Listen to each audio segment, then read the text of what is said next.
Our final speaker for today is a good friend of ICR and has been for decades.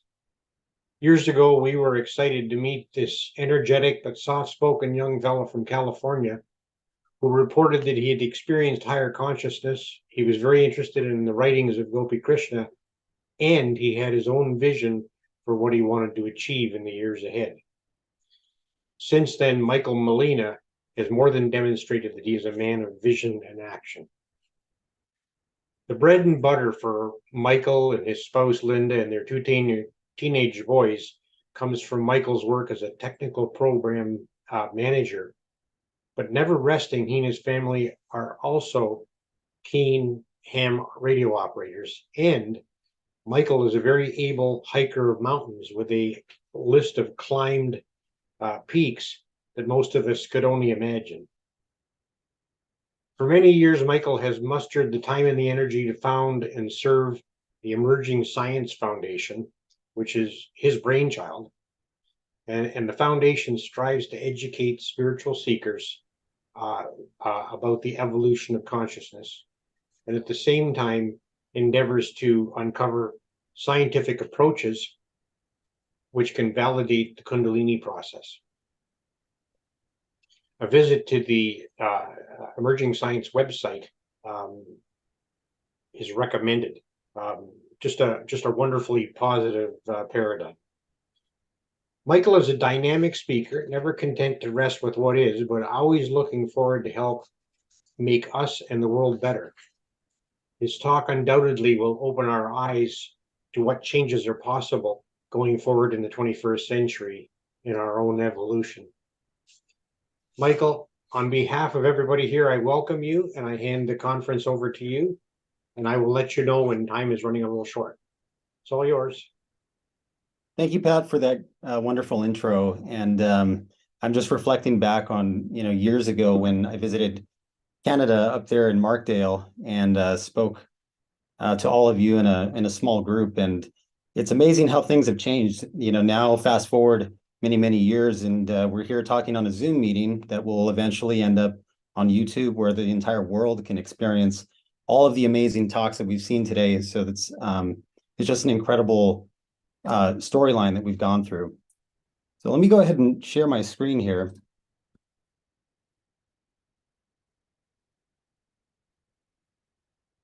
All right. So the talk for today is Awakening the Soul of Humanity Through a New Revolution.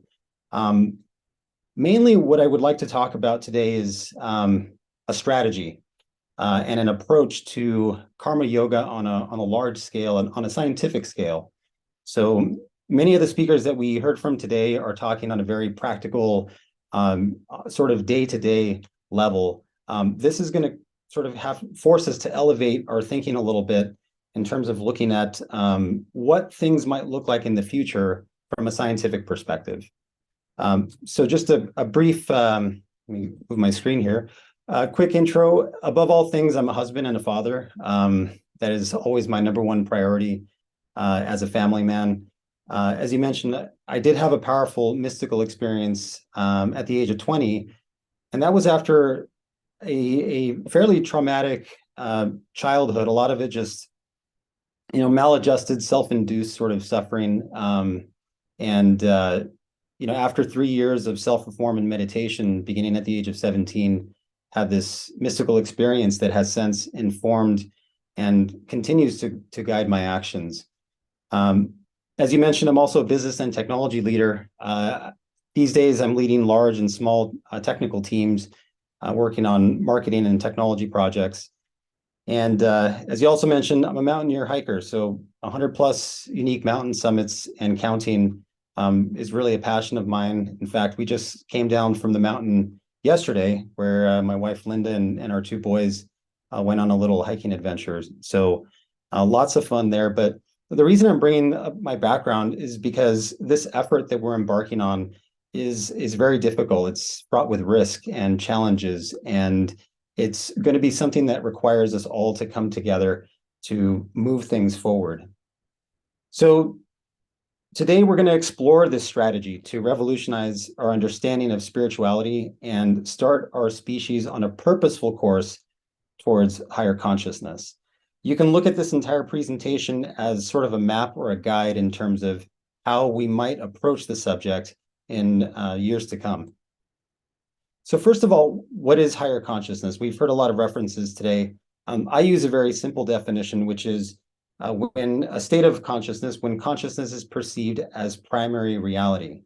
And we'll get into some differentiations and nuances there, but and sort of a continuum of how that looks. But I personally believe that this is the future state of human consciousness.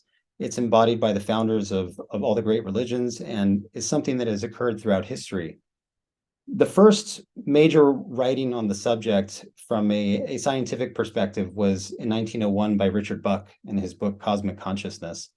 And he made a very, very good attempt at capturing the information that was available at the time and describing what this state is, what are the precursors, what are the results in terms of what does someone who is cosmic conscious, what do they act like? What kind of works do they do? What are their teachings like?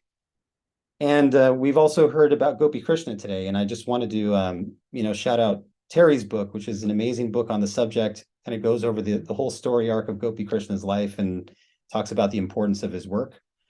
But more recently, higher consciousness is something that the Emergent Sciences Foundation has surveyed and computationally identified. We'll get into the science of that, which I personally feel is very exciting. If it gets a little too technical, I want to leave some room at the end for questions. So if something does come up, please, write down your question, note it, and we'll see if we have time at the end for answering those questions.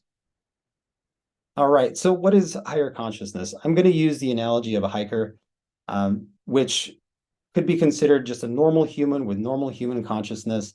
They hear about this idea of consciousness and maybe hear about this idea of spiritual experience, but maybe don't really have an exact understanding of what that might be.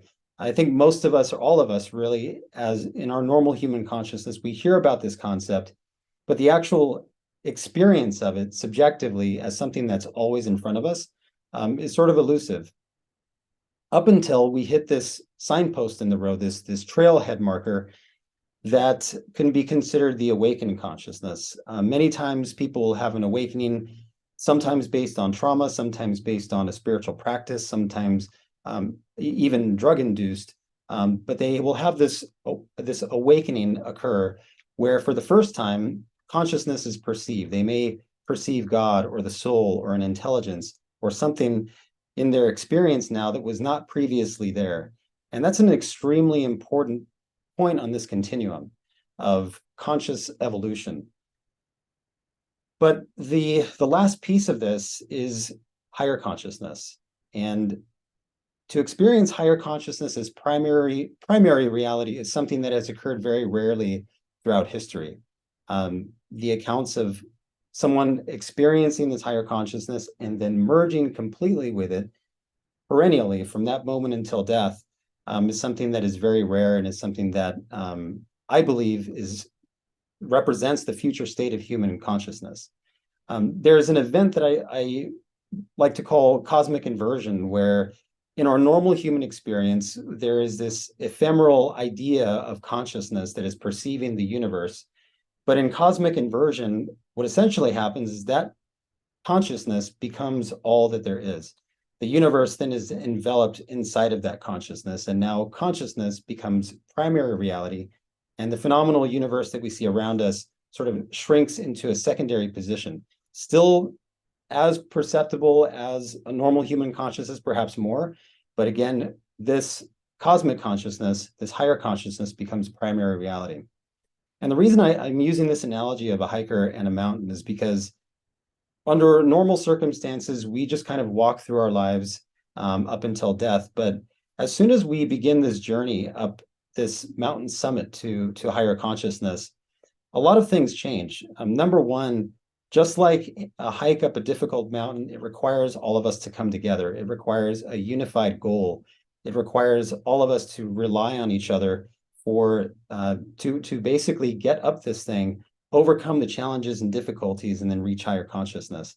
And I believe this plays itself out both on the individual level and on the larger collective scale in terms of human consciousness evolving towards higher consciousness.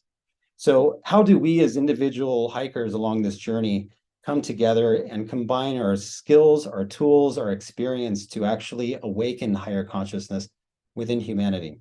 That's what we're going to focus on today from a scientific perspective.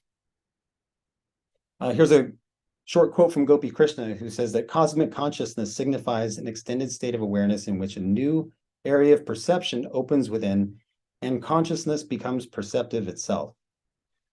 So Gopi Krishna's concept of this higher consciousness is in line with what we found, and we'll talk about that next. Currently, we are continuing to sort of evolve our research based on a survey that was launched some years ago called the Spiritual Experience Survey. This survey, if you haven't taken it, has about 268 unique items or individual items on the survey or questions about the types of spiritual experiences that you may have had throughout your entire life. And what we found is that there was a mathematically, statistically, very, very important experience called higher consciousness that we identified that has all of these different elements in it. And I'm not going to go through the entire list, but on the left-hand side there, you can see things like this experience of a higher consciousness, a new knowledge behind the universe, revelation, an increased sense of unity with creation. All of these things that are emblematic of what the experience of higher consciousness actually is. We'll talk about a little bit about how we found this unique experience and how we intend to study it as we move along here. So let's step back for a minute and just reflect on some of the scientific revolutions of the past. We have the Copernican revolution. We have revolutions in our understanding of microorganisms. We have the atomic revolution. We have all of the computer revolution, all of these scientific revolutions, but all of them have a lot of commonalities with each other. They started with a strong evidence-based approach to inform research. They all had a very strong cross-disciplinary collaboration framework, and they all developed technologies or tools to help advance their science further. But underpinning all of that, a testable hypothesis that explains the phenomenon was absolutely critical. So whether you're talking about electromagnetism, whether you're talking about atomic energy, computers, all of them began with this framework. So let's see how to apply this framework to the scientific investigation of spirituality. Now, before we dive in, know that the scientific investigation of spirituality is something that is not a major focus of science these days. There's a sparse amount of research out there that would help inform us. But I believe spiritual research is the emerging science of our time. Currently, there's really no consensus either between religions and spiritual modalities and belief systems. Sometimes they seem contradictory. Sometimes they cross over with each other. So we need to take that into account as well. There's also research into spirituality that incorporates things like drug experiences. And while drug experiences can be quite powerful, we differentiate between drug experiences, natural spiritual experiences, and then finally the experience of higher consciousness. And I would argue there's some overlap between them, but also a very firm dividing line between those experiences as well in many cases. So let's just talk about the Kundalini hypothesis. Try to boil this down and simplify it. Really what we're saying is that higher consciousness and all other forms of spiritual experience have a single biological process that one could call Kundalini. You can call it anything you want, but basically it's that there is a single process behind all of these things. Backed up by Emerging Sciences Foundation research, which we'll talk about, really important findings there. And also, as an individual approaches higher consciousness, more paranormal experiences manifest, in addition to the acquisition of mental gifts. So in other words, what we see in our research is that as someone approaches higher consciousness, the vast array of spiritual experiences that someone could experience in their entire life oftentimes enter into their own personal experience. They may experience a wide variety of things that outside of higher consciousness, they may only experience maybe once or twice or in bits and pieces throughout their lives. And the idea here is that the development of a science of consciousness evolution is based on this simple idea that there is this goal called higher consciousness, and that is responsible for all of these vast phenomena. So now that we've talked about our hypothesis, sort of that bottom layer, let's kind of go into this top layer here, and we'll begin with an evidence-based approach to scientific collaboration. So, number one, when we talk about an evidence-based approach, we need to start gathering data. We need to start not just gathering data and information from a variety of different sources, but we also need to implement something called open science, which is, in my opinion, the most honest and it's the most integral way of us proceeding with scientific research. That means that when we gain data, when we gain access to knowledge, findings, other things like that, that we publish these things openly in the spirit of scientific collaboration.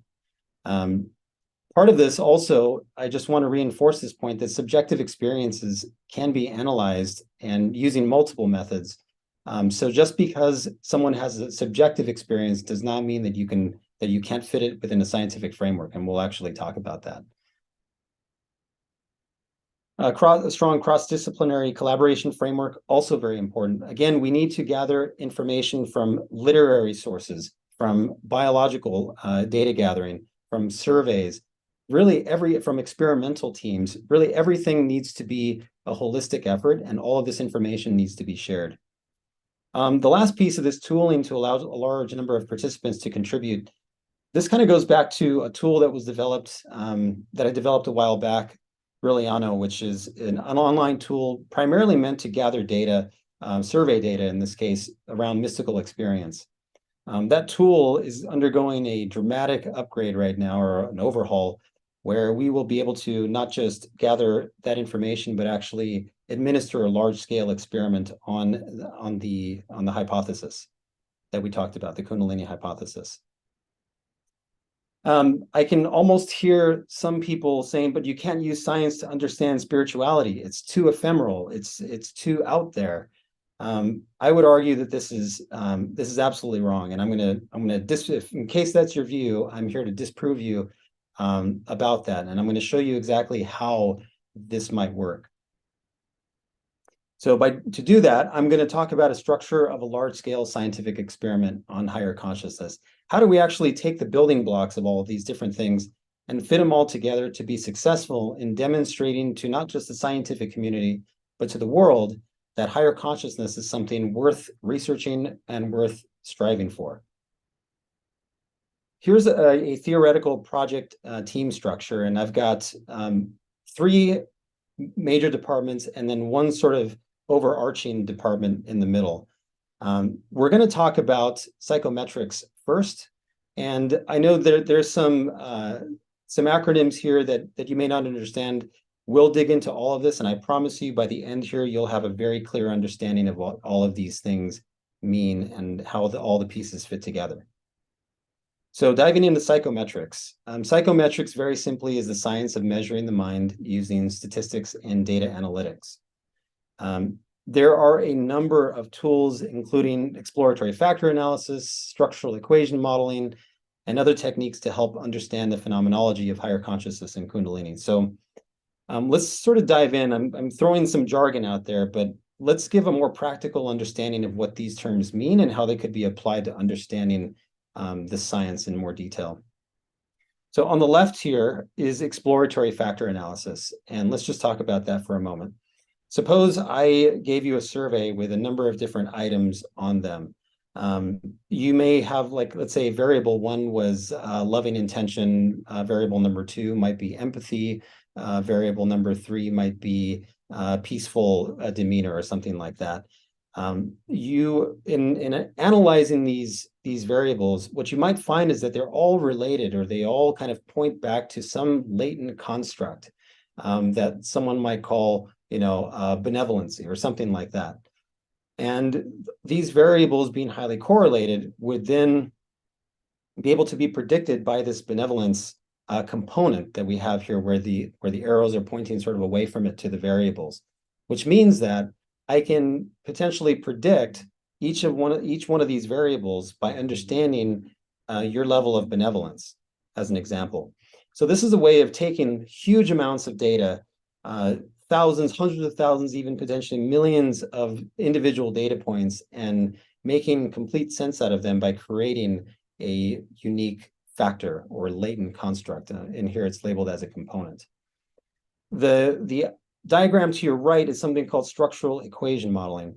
So this is a way of, once we've actually identified different components, how do we then relate them together? How do we then predict them from each other? So this is an example where we have a construct called higher consciousness, which there's arrows pointing from that to some boxes below. Those might be different the boxes below might be different questions on a survey that indicate if you've had this experience of higher consciousness or not, and how important each one of these items is to the identification of higher consciousness. In other words, in a very short amount of time, we will probably be seeing surveys or items where we can survey someone and be able to tell very quickly whether or not they've had an experience of higher consciousness and to what degree. Looking to the right now, we've got ecstasy, love, bliss. This, again, is all sort of made up data, but based largely on our research, where you may have another construct here, ecstasy, love, bliss, again, with survey questions tied to it. And you can find correlations or be able to predict whether someone has actually experienced higher consciousness based on their answers to some of these other questions. So what we are doing right now is building a map, let's say a mental map, an experiential map of what these spiritual experiences look like. In other words, being able to predict and identify higher consciousness within the larger population. Let me just kind of bring this all down and ground it down for you so you can understand exactly what we're talking about here. So one of the findings that we identified, which was very interesting to us, was that higher consciousness appeared to be less correlated with classical Kundalini indications. And by those, I mean, light, sound, energy running up the spine, all of these things, and appear to be more correlated with benign psychological indicators. So your level of empathy, of compassion, things like this. One way to think about this is to think about an electrical circuit, right? So any electrical circuit in it has this attribute called resistance, whereby electrons are traveling through it, and all of those electrical components together are resisting the flow of electrons. Now, in a normal circuit, that resistance, and by the way, resistance is a part of all electrical circuits, but in a normal case, that resistance is fine. And in the case of Kundalini, the resistance might manifest itself as some of these symptoms where you have, heat or light or other things happening. So it's a normally functioning system. However, what we're finding is that if you have when they have too much or a very intense amount of these classical Kundalini indications, that it's actually negatively correlated with the attainment of higher consciousness. So in other words, the circuit may have too much resistance in it. That might be caused by a number of things. It could be caused by trauma. It could be caused by environment. It could be caused by belief systems. So the goal really is, going back to that previous research, how do we then identify what are the predictors of a positive awakening resulting in higher consciousness versus, let's say, a more troubled awakening where there's a lot of symptoms happening that are maybe disruptive to someone's life? How do we find what life indicators might inform our research in terms of, is it trauma? Is it their environment? And then how do we restructure someone's life or the environment, maybe our social and political systems, our environmental systems, maybe our food, whatever it might be, to help facilitate a healthy awakening of Kundalini? The linchpin to all of this is a very clear understanding of higher consciousness. So one of the other findings here is that when we analyzed our data, we found that higher consciousness explains most of the variance related to spiritual experiences. And this is a scientific term, but I'm going to lay it out in a simple metaphor here. So if you look at the net below, this is just a soccer net, you can look at each one of those knots as maybe a question on a survey. Okay, and maybe I'm just looking at the knots on the left here. Maybe those are empathy or a loving attitude, which might be correlated. So if I were to vibrate one of those knots and just kind of shake it a little bit, and I looked and saw what other knots vibrated, I would see that maybe ones associated with empathy and compassion sort of vibrate together. That level of response that each of those knots have indicates that they are correlated with each other. In other words, they're tied together somehow. Okay. And we might have knots on the right that maybe, being angry or losing your temper or things like that. Maybe those things might also be correlated. And if you vibrate one of those, you'll see the other ones vibrate, meaning that those are also correlated. What we found is that higher consciousness effectively serves as, and when you look at all of spiritual experience, now move that analogy aside, let's just talk about all of spiritual experience, that higher consciousness effectively serves as that sort of bottom rung, that thread or that fabric that sort of weaves everything together. In other words, if you vibrate higher consciousness, you may find that it's correlated with just about everything in there. Experiences of light, sound, revelation, the maturation of your personality, whatever it might be, but all of these spiritual experiences seem to come out of higher consciousness. And this is important because it supports the idea that higher consciousness is the goal of all spiritual experience, that when you're seeing these different indications of spiritual experiences, what you're actually seeing are dim reflections of a future state of consciousness, of higher consciousness. All right, looking at modern and historical accounts, and Anne Matthey today, I think, kind of really does a great job at showing the importance of why historical accounts of Kundalini are so incredibly important for us to understand. So let's take a look at why.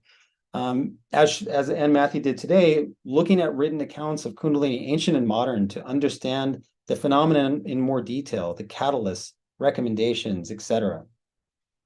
One addition or enhancement to the type of research that Anne Matthey is doing involves pairing subject matter experts like her with a new breed of data scientists who are versed in techniques that we call natural language processing, or the ability of a computer to understand the grammar, semantics, meaning, and implications of written language, and artificial intelligence and machine learning experts who would be able to program these models in such a way so that they are targeted in the acquisition of knowledge related to a specific domain.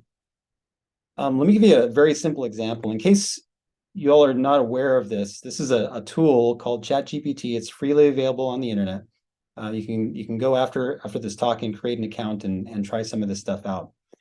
But ChatGPT is a new AI model, and many people are using it for many different purposes. But you can effectively ask it specific questions, and you can ask it to correlate things. You can ask it to write poems for you if you want.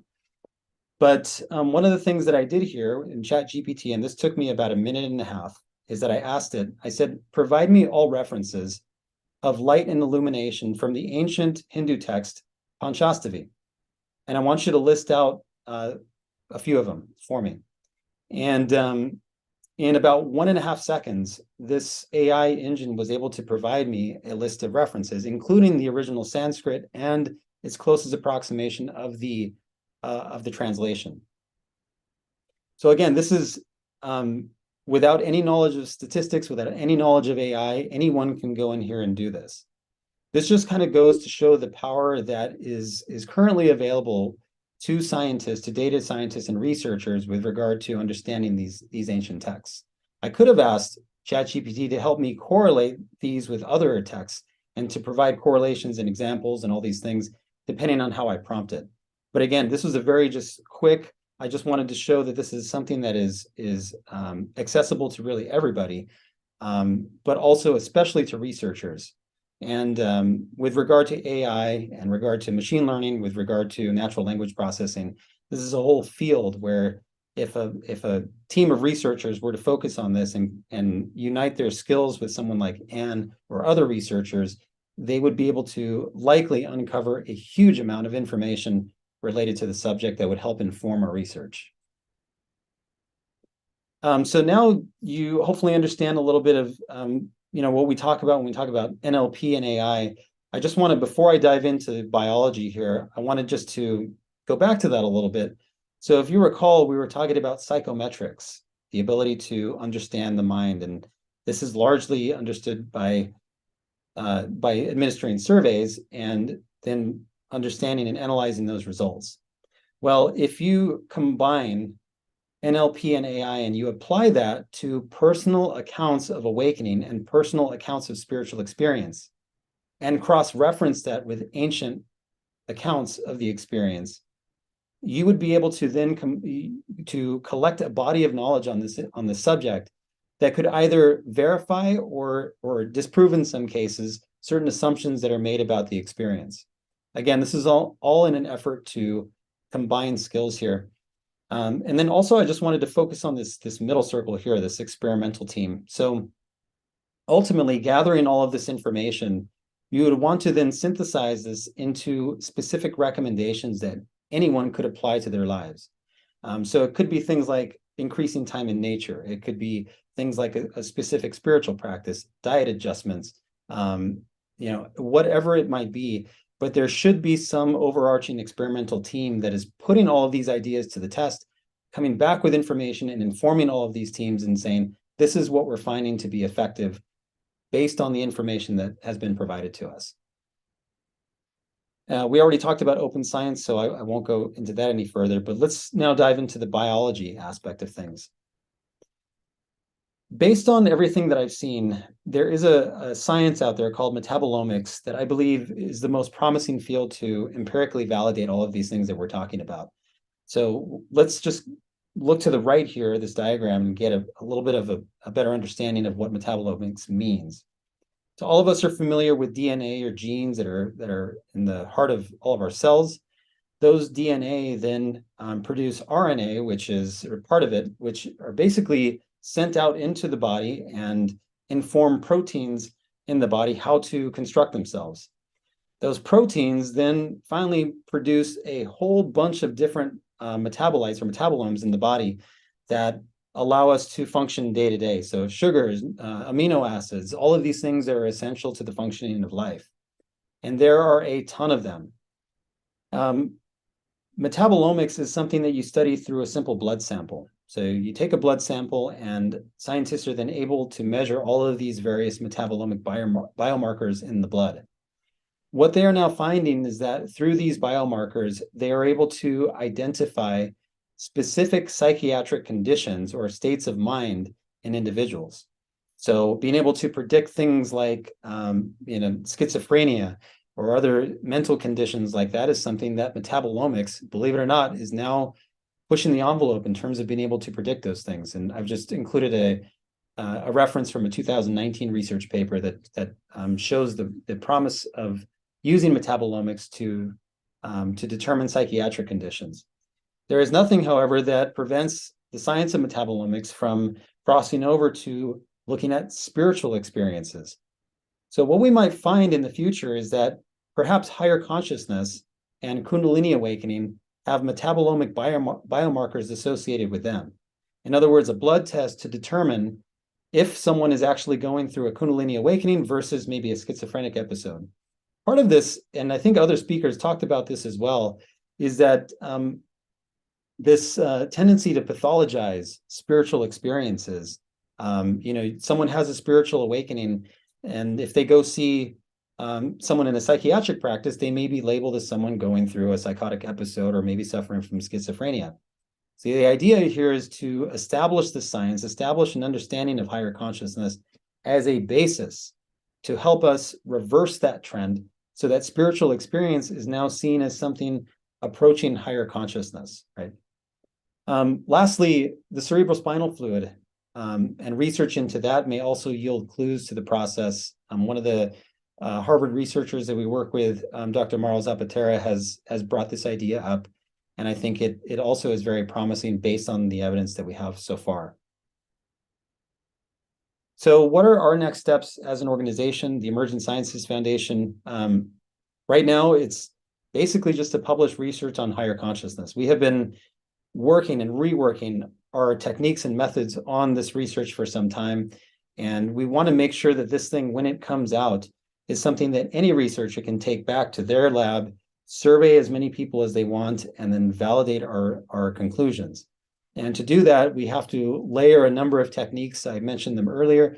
One is factor analysis, and the other is the structural equations modeling into our research so that we can create a larger framework around higher consciousness that other researchers can validate.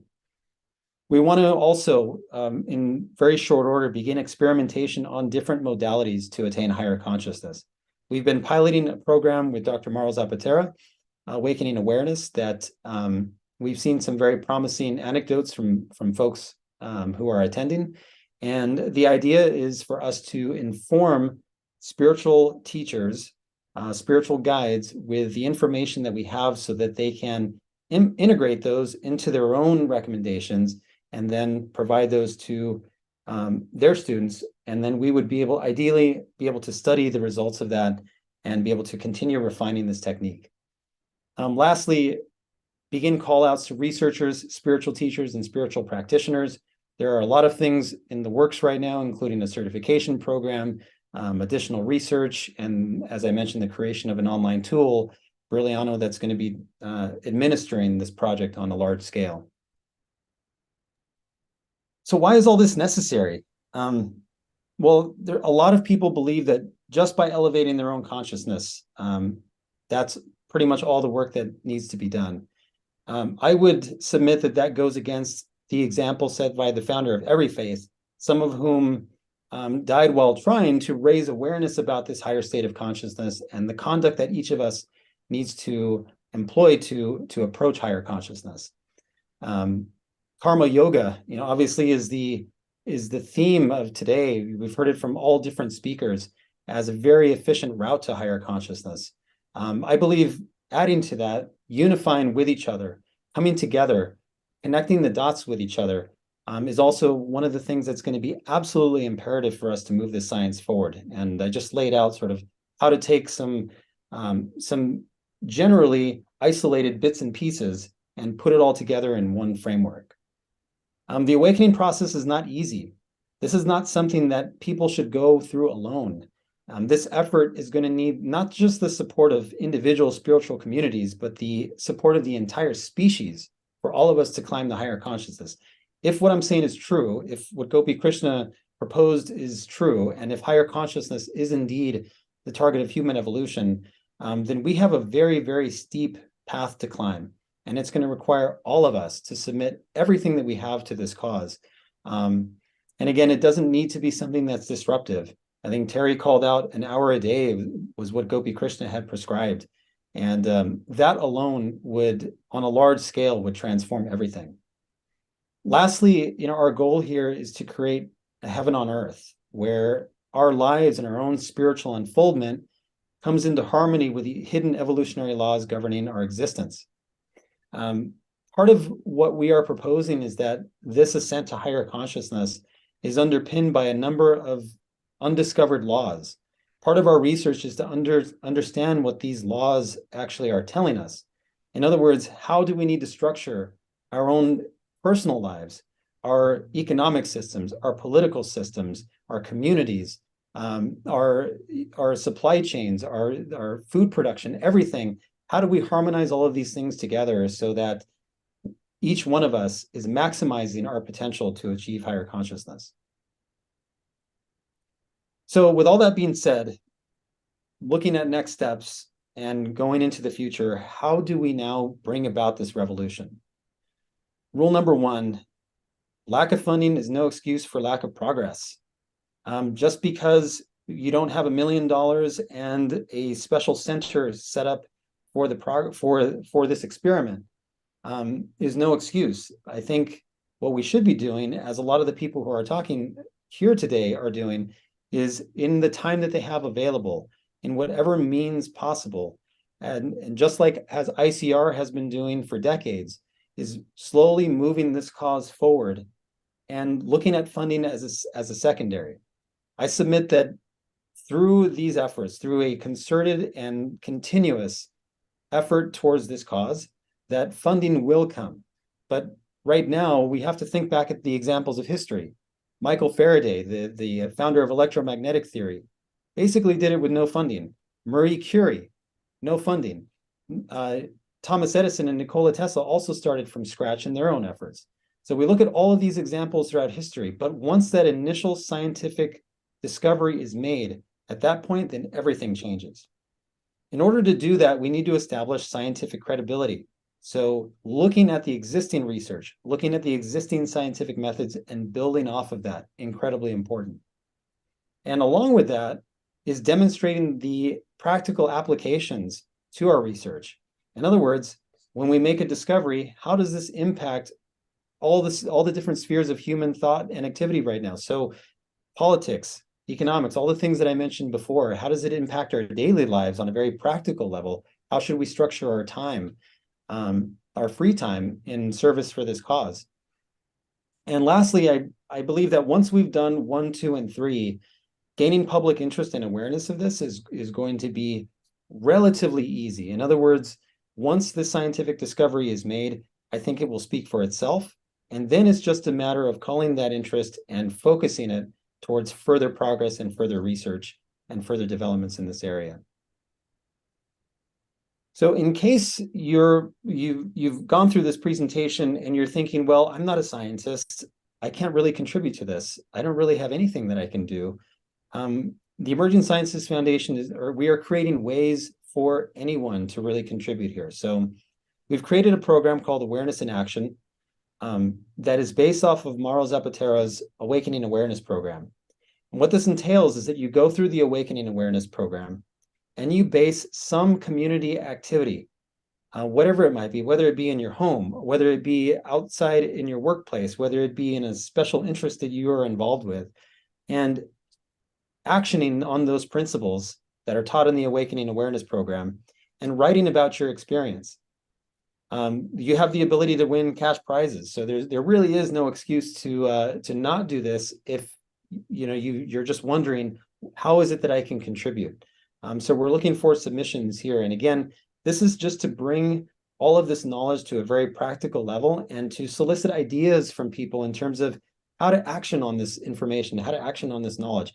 What little piece of the world are you improving based on these teachings and based on your own awareness? So I just want to leave it there and just to reinforce to everyone that no matter who you are, no matter where you are in the world, there is a place for you in terms of your contributions to this cause. We encourage you to donate to ICR, donate to ESF, read Gopi Krishna's books, read the information on ICR and ESF's website, in particular the ICR Learning Center, if you're new to the understanding of Kundalini, and begin your journey there. I wish you all blessings and all of the best as you proceed. And I just wanted to thank ICR and all of the other speakers at this conference today. Absolutely a fantastic event, and much love to you all. Thank you.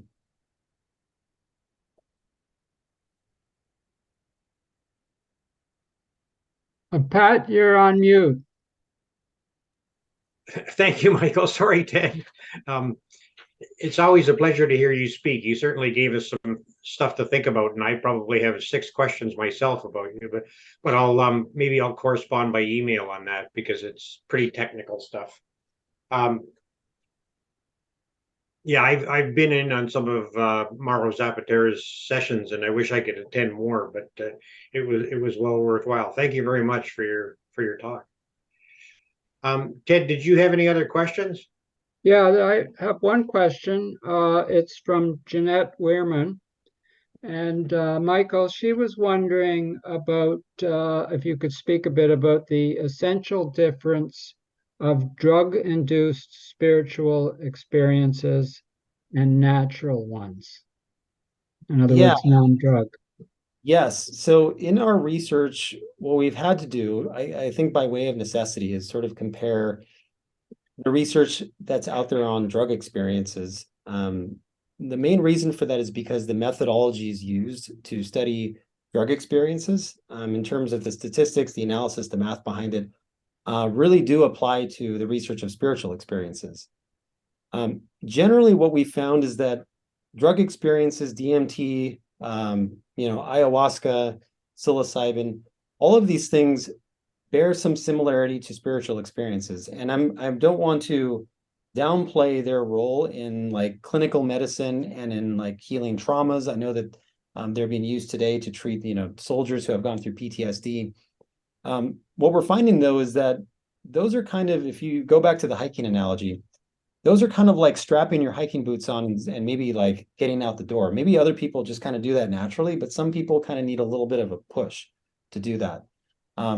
What we're finding though is that like experiences of higher consciousness, while and again, this is just based on our research, while we find some similarities in terms of drug experiences and things that people are submitting to us, experiences of spontaneous higher consciousness occurring through either just by itself or maybe through a prolonged spiritual practice tend to be exponentially more powerful and have longer lasting effects, sometimes even disruptive effects.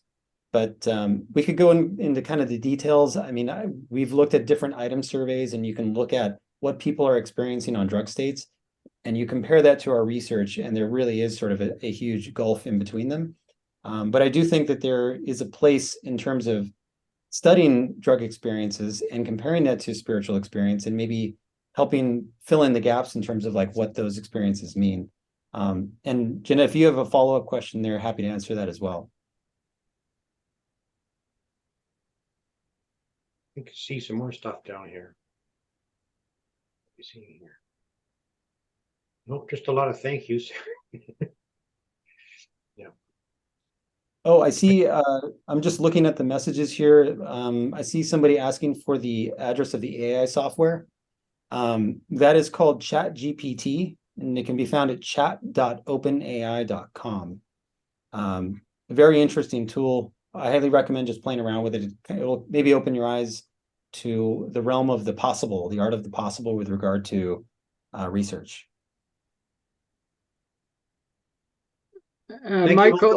Michael, I see that Jeanette is also wanting to contact you. So what is the best way for her to contact you? If anyone wanting to contact the Emerging Sciences Foundation or me personally, if you just write an email to contact@emergingsciences.org, we'll get to your email and do our best to answer your questions. Okay, thank you.